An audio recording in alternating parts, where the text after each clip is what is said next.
How prepared are you to lead in a workplace that's changing faster than ever before? As corporate executives, you're facing unprecedented challenges, shifting workforce dynamics, evolving employee expectations, and relentless demands for adaptability.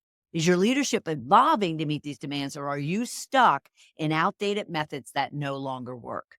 In today's episode, we tackle the pressing realities of this new world of work, how it's redefining leadership responsibilities, disrupting traditional approaches, and pushing leaders to rethink their strategies. We'll explore 5 powerful tools that will help you lead with confidence and agility amidst this rapid transformation. Joining us is Vanessa Juldeman, president of People Development. Joining us is Vanessa Juldeman, president of Mosaic People Development, a leadership authority with over 20 years of experience working with top organizations like Campbell Soup and the UN. Get ready to change your perspective and level up your leadership game. So let's dive in. Welcome to Shedding the Corporate Bitch, the podcast that transforms today's managers into tomorrow's powerhouse leaders. Your host, Bernadette Boas, executive coach and author, brings you into a world where the corporate grind meets personal growth and success in each and every episode. With more than 25 years in corporate trenches, Bernadette's own journey from being dismissed as a tyrant boss to becoming a sought-after leadership coach and speaker illustrates the very essence of transformation that she now inspires in others with her tips, strategies, and stories. So, if you're ready to shed the bitches of fear and insecurity, ditch the imposter syndrome, and step into the role of the powerhouse leader you were born to be, this podcast is for you. Let's do this. Vanessa, how are you? Welcome, welcome, welcome. Thank you. Great to be here. It is fabulous to have you here because I find this subject matter critical and very exciting when it comes to what leaders need to do today in the ever-changing world and in this new world that we're living in. And so we'll get into even what is that new world and a lot more than that. But before we do, I like to get our listeners and viewers connected and relating to our guests. So could you share with us a little bit about Vanessa? Of course. So let's go back to birth. I was born in kind of an interesting place. I was born in Johannesburg, South Africa. Yeah. And my family immigrated to Toronto, where I live now, when I was 7 years old. And for many years, my parents missed their family back in South Africa. So we used to travel back and forth a lot. So I know South Africa very well. It's my roots. In fact, I saw The Lion King this weekend on Broadway in Toronto, and the music and the costumes are from South Africa, inspired by South Africa. So Sure. it was just so heartwarming. Exciting. I have two children. My older son just started university. Just started college, so he's 18. My younger son is a Division 1 basketball player, so we spend a lot of time watching basketball. And my favorite food is sushi. Again, I love this subject, and you are the perfect individual based on your background, which you can always share with us as we go to discuss this. But the first thing I want to understand is how do you define and envision the new world Mhm.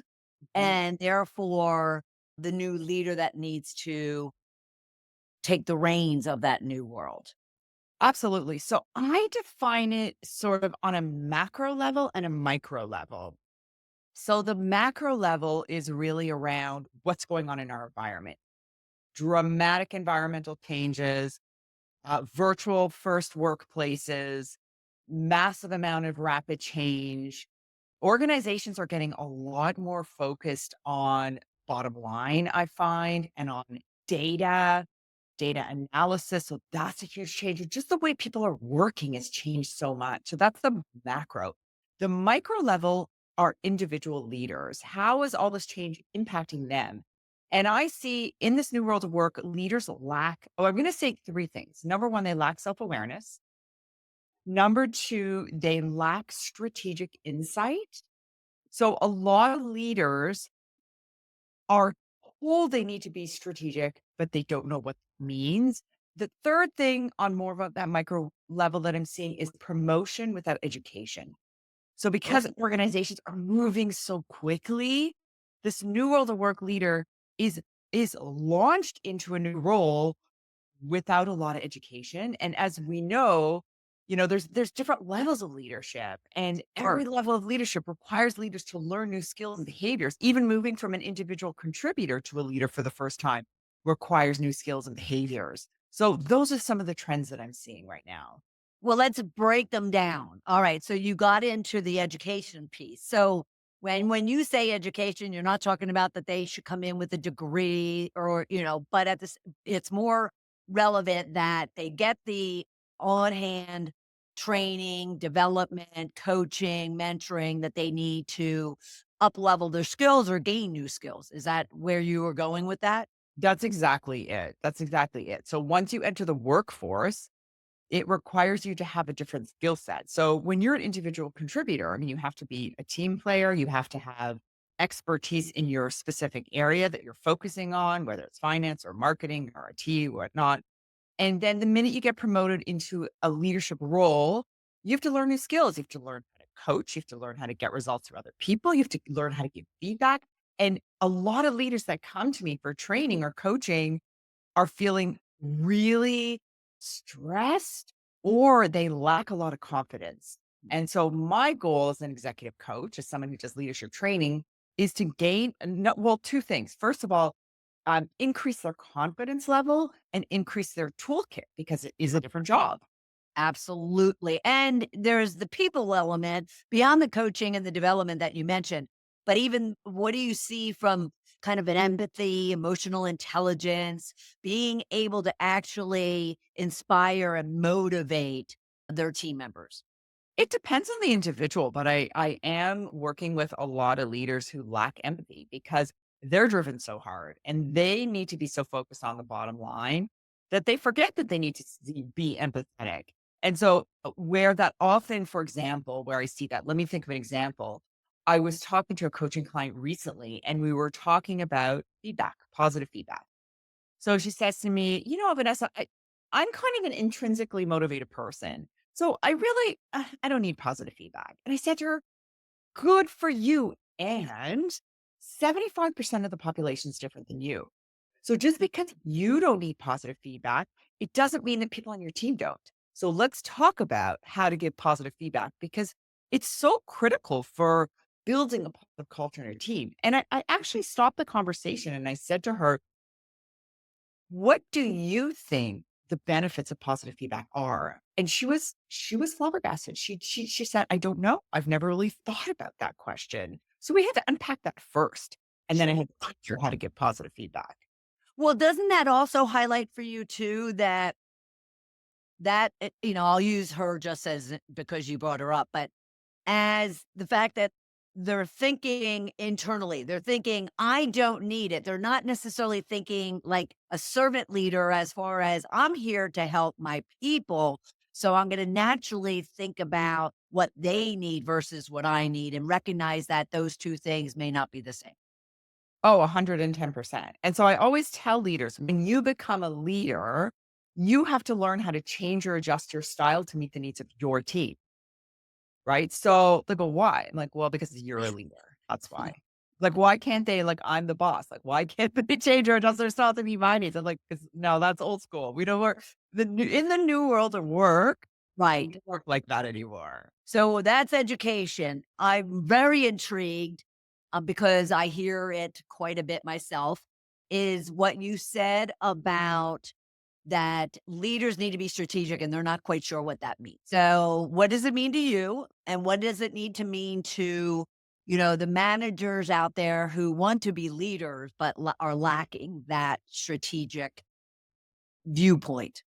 So people don't realize there's actually 3 parts of strategy. There's strategic thinking, strategic planning, and strategic implementation. So the first thing I do when I work with leaders is break it down. So, what is strategic thinking? Thinking outside the box, challenging the status quo. I always say to leaders, when you hire a new person, within the first week, so Friday, at the end of the first week, ask them what works around here. What do you like about our culture? What doesn't work? What ideas do you have to overcome what's not working? That's strategic thinking. It's not only crafting my vision and creating a strategic plan, Right. it's constantly thinking about what's working, what's not, and what we can do to overcome what's not working. So that's strategic thinking. Then there's strategic planning, which is sitting down with your team, really getting clear on your expectations with them, creating development plans, creating a delegation strategy for yourself, thinking about your job and what you're paid to do versus your team's job and what they're paid to do. And then strategic implementation is getting the job done. Mhm. And how are you doing that strategically, and what kind of coaching meetings are you having to hold people accountable? So those are the three parts of strategy that I focus on. And do you find that many managers struggle there because, one, they have very little white space on their Mm, calendars to kind of sit back and work on those things? But what do you do to kind of get them to shift from that attitude? And in some cases, is it an excuse that they're giving that they're not doing? it could be. It could be. And what I teach people is put structures in place so you don't have to think about it.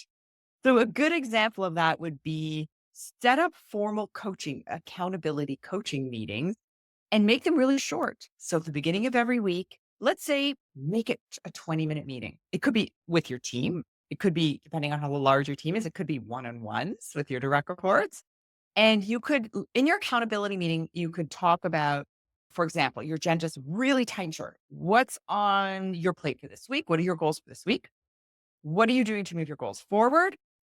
What help or support do you need from me? And maybe the fourth item could be something like feedback from me, feedback for me to give you, for you to give me, or Right. maybe any kind of information from the business that I need to share with you. And that's it. All right. Let's move on to self awareness. Mhm. What is the challenge there for many of the leaders that you see out there? I call it, there's two things. Either you're an unconscious leader or you're a conscious leader. And so unconscious leaders have never developed themselves before. They have absolutely no idea how their behavior is impacting the people around them. Conscious leaders, and most leaders have to learn to be conscious leaders, have to have someone to tell them, you have to be a conscious leader. What does that mean? Understand your strengths, understand your weaknesses, understand that your behavior impacts the people around you. And that as a leader, you have to be very conscious of your behavior. And so once you are, you can really consciously create that culture with your team that you aspire to. Would you say that these are kind of the biggest shifts that leaders need to make in order to really adapt and be impactful leaders in this new world of work? Absolutely. Absolutely. And it starts with, I think about it in terms of three pillars of leadership success. So you have to know yourself, manage your team, and lead your business. So the know yourself is that self-awareness piece, is that conscious leadership. The manager team is how to coach, how to develop, how to give feedback. And then the lead your business is managing change. It's that strategic, executing strategically piece that we talked about. It's also prioritization. I mean, so many leaders in terms of time management don't know how to manage their time, don't know what their priorities are. So that's actually part of the strategy bucket too, is being super clear on your priorities. And when I work with a leader and they don't know what their priorities are, I say to them, well, go speak to the person you report to and get that clarified, because you can't clarify your expectations with your team until you know what's expected from your leader. Now, if it's a CEO, maybe they need clarity from the board. For example, I have a CEO who his organization, he's been running the organization for 5 years. There's no strategic plan. So I said to him, what's the reason you don't have a strategic plan? He's like, the board hasn't developed it. So then I said, well, what's the reason you haven't talked to the board about developing it? Right. He said, I never thought of it. That's executing strategically. Would you say, would that be considered one of the biggest mistakes that leaders make when it comes to, addressing change and adapting to, the new mode of work, is one of those being that they don't have a strategic plan or don't know what's really important? Oh, 100%. And especially because organizations are changing so quickly. So, we used to be, we'd have a 5-year plan. Well, you can't have a 5-year plan anymore. And you can have a 5-year plan, but month to month, my clients are changing their plans. It depends on the economy. It depends on, sometimes there's governance issues that come up at the last minute. So it really depends on what's happening in their external environment. And so I really ask my clients to sit down quarterly, look at the strategic plan if they have one, and think about, okay, what am I doing to align myself with the strategic plan? And what am I doing to align my team with this strategic plan? And do our goals need to change from last quarter? Because I don't know about your experience, but I just find things change so quickly now. Yes. Setting goals that are going to last even a year, people's goals get outdated in months because change is so rapid. Are you seeing that as well? Absolutely. And they are actually delaying setting goals because they're just not quite sure what's gonna land. So, yes. So, yeah, and that's a great point as far as that touches on the adaptability, right? That touches on the leader being able to be that nimble, that agile, that adaptable. What challenges do you see when it comes to that? Well, it's interesting because I see it as a combination of structure and adaptability. And leaders have to have both. So, for example, the structure piece is putting that meeting in your calendar at the beginning of the year. Quarterly, I get together with my team and we talk about strategy. So that's the structure part of it. Then the adaptability part of it is now we need to look at our goals and figure out, are they still relevant or do we need to tweak and change them? So it's kind of that interesting nuance between those two. And I Yeah. find some leaders are super good at the structure piece and others are super good at the adaptability piece. The challenge comes when leaders have to merge the two. Right, sure. And that creates issues in itself. You talk about 5 practical tools that you use in your business with leaders to help them take control of the need for change of this new world of work. Can you walk us through what those 5 tools are that they should be using and Sure. considering? Sure. So I'm going to start with what I think is the most important one, which is coaching. And most leaders do not know how to. So they've been told I need to be a coach, but they don't know what it means. They don't know, for example, that there is a difference between formal and informal coaching, right? I talked already about those formal coaching meetings where you have to specifically put them in your calendar, have an agenda, have them at a regular time. And then there's informal coaching, which is day to day, Mhm. right? So that's the first. The second is feedback. Again, critical for leadership. A lot of leaders don't know that they need to give positive feedback. We talked about that a little more already. Yep. They know they need to give constructive feedback, but they don't know how to do it. One of my clients this morning that I was coaching said to me, Vanessa, how do I give feedback to somebody who's not doing a good job? Right? Because she said, it was quite interesting. She said, I know that I need in this new world of work to be a nice leader, but can I still give direct feedback? So these are things that leaders are worrying about. They don't know how to give direct feedback and still be that new world of work leader where you have compassion. Right, right, right. Because we've all been there. We've all been in their shoes and need that feedback. Yeah, see, it's just for developing people. Like it's not so scary. So that leads me to the third one, which is developing people. So you have to know how to coach, you have to know how to give feedback, you have to know how to develop people. That's your job as a leader. You have to know how do I move people from developing to fully developed. And so the first thing I always say to leaders is, well, write down a list of all their tasks. Do they know what you expect from them? Do they know what their task list is?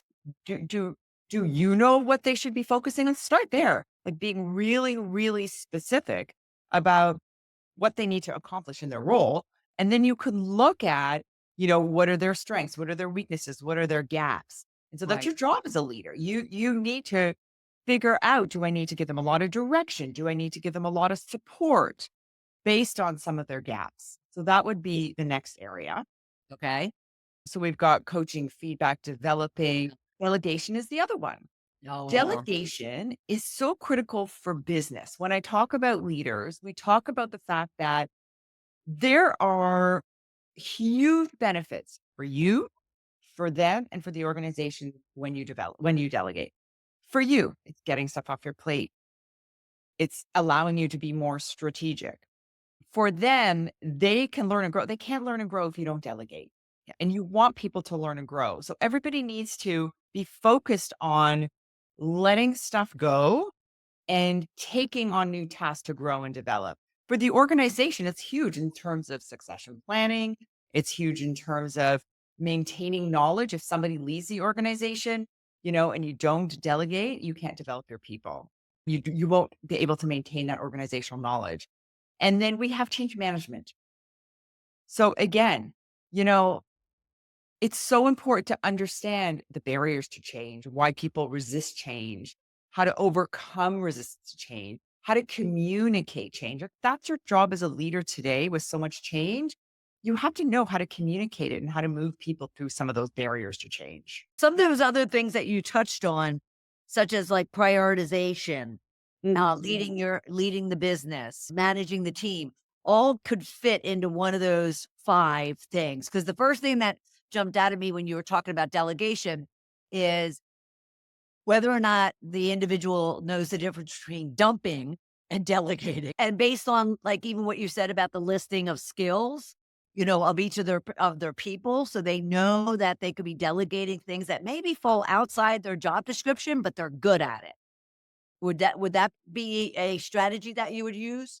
Oh, for sure. It's great to leverage strengths. I always say when you delegate, think of who you're delegating to, why you're delegating to them, what you're delegating to them, and how you're delegating to them, right? So the Yeah. who is, if I have a larger team, some people just have one direct report. So they know who. But Right. sometimes it's got 3, 4, 5, 6 direct reports. Think about who. What are their strengths? Mhm. Who needs to develop in this area? Who fills my gaps? Leaders have gaps. It's impossible for leaders to be good at everything. So think about the who. Who is that person on my team that can do it better than me? Right. And Right. hire for people like that too, right? Hire people who can close your gaps too, right? The how is how much direction and support do I need to give them? If they've been doing this task quite a lot already, I don't need to give them a lot of direction. I could just give them some coaching and some support.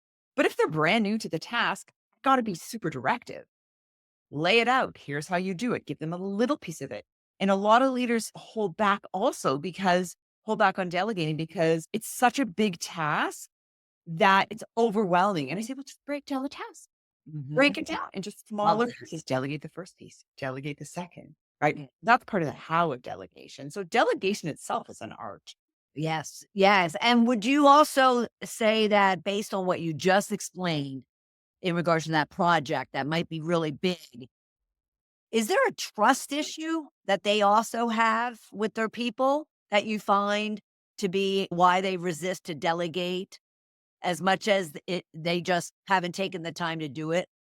Oh, of course, of course. And I think often leaders don't have that learner's mindset, right? So they forget what was it like to learn to do this because, at one point they were new to this task as well. And so I would say honestly, 9 times out of 10 leaders don't trust their teams to delegate because leaders are delegating incorrectly. They're throwing stuff at people and saying, "Just go do this." Right. Just go do this presentation for the executive team and bring it back to me. And they bring back the presentation. This happened to a client of mine recently, and it's terrible. Well, why? Well, they've never done it before. So what do you expect? What do you expect?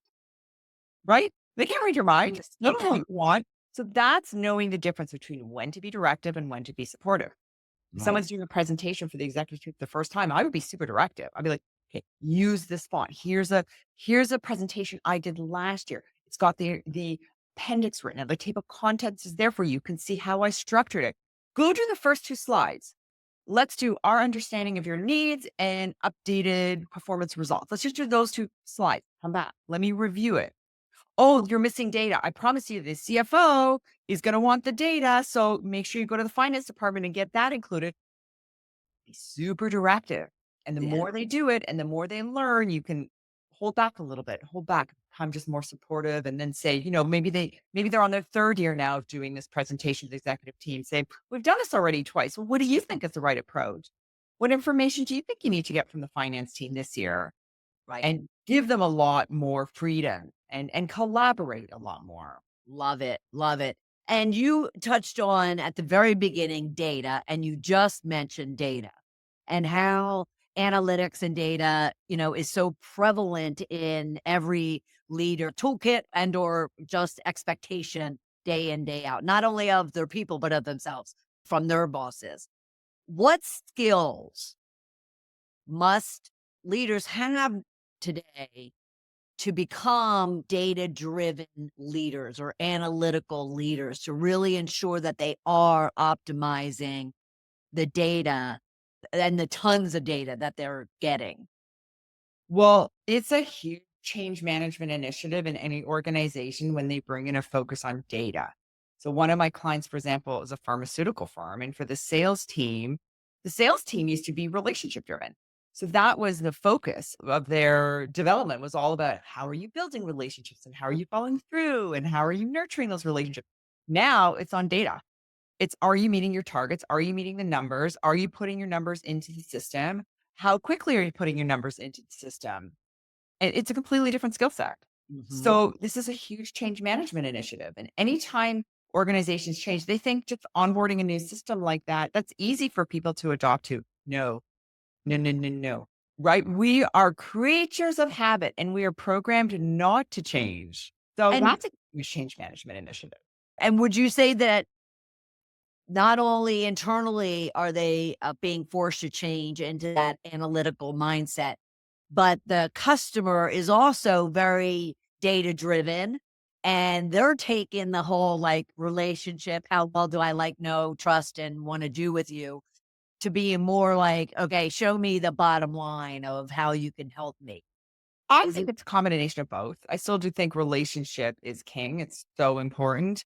It's not a one or the other to me. what does the modern leader need? If you were to give us like one or two things that if they were to leave this conversation with us right now, they should focus on what? Okay. So I'm going to give you a continuum, and the continuum is going to be task on one side and relationship on the other.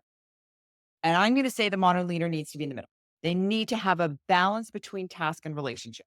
So task is getting results, getting the job done. It can be also how you implement the task, like doing it in a very growth mindset way. The relationship is that piece around building a high trust team, developing those strong relationships, coaching your people, giving them feedback. So, in my mind, it's not okay to have either or. You have to have both. And for leaders to think about that continuum, sometimes you need to be more on the task side. Sometimes you need to be on the relationship side. But overall, in your leadership practice, you have to have a balance of both. Right. And for them to find that if they are lacking it, what really should be their focus? It depends which way you're lacking. So you have to think about, and that's a great question because I find leaders tend to be on one end of the continuum or the other. Some naturally go to the task side and some naturally go on the relationship side. And so the first thing I would say to you is, what's your natural tendency? If your tendency is to focus on task, I'm going to say, what is one thing that you can do to dial up your focus on relationship? And that's going to be your development plan for 2025. If you're on the other side and you really drive your leadership practice through relationship, I'm going to say to you the opposite. What is one thing that you can do to dial up your focus on task? And that's going to be your development plan for 2025. Awesome. That's fabulous. I love it, love it, love it. Vanessa, this has been fabulous. So many tips and great practical strategies. I so appreciate you contributing to our growth and our ability to be better leaders in today's new world of work. Thank you so much. Thank you for some great questions and really engaging conversation today. You're so welcome. What a powerhouse conversation with Vanessa Juldeman of Mosaic People Development. It was filled, packed with just practical tips and strategies and advice for you to really level up your skill and capability as a leader, to really become a powerhouse leader. She talked about 5 tools that she educates her clients on that they need to possess in order to really be the impactful individual that they want to be in the workplace. And that was coaching, feedback, development, delegation, and change management. And she broke them all down so you can really kind of see discreetly what it will take for you to really up level your game. And then she talked about the 3 pillars that if you were to focus on anything, these 3 pillars are the foundation of leadership. And that was to know yourself, manage your team, and lead your business. And again, broke those down to really help you understand what exactly that means. You can literally replay this episode time and time again, share it with your team members, make it as a lunch and learn where you all come together and even listen to it, and really come up with a plan for yourself and each other as far as you want to do to really become that powerhouse manager, leader, contributor, team member, employee for your business. It was a fabulous conversation. I thoroughly enjoyed her sharing all of it with all of you. And to go even deeper with Vanessa, you can pick up her book, Mastering Leadership. You can go to mosaicpd.com and check that out in Kindle form or in paperback.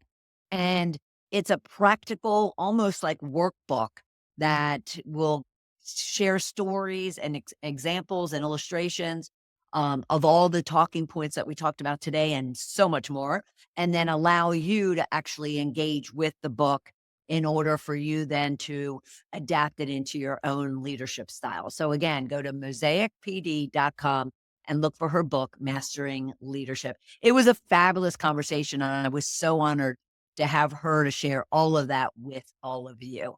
Now, if you should, beyond the conversation that we have today, still struggle to really understand who you are as a leader and what it's going to take for you to be that powerhouse, then don't hesitate to reach out to me at coachmebernadette.com/discovery call and let's have a conversation.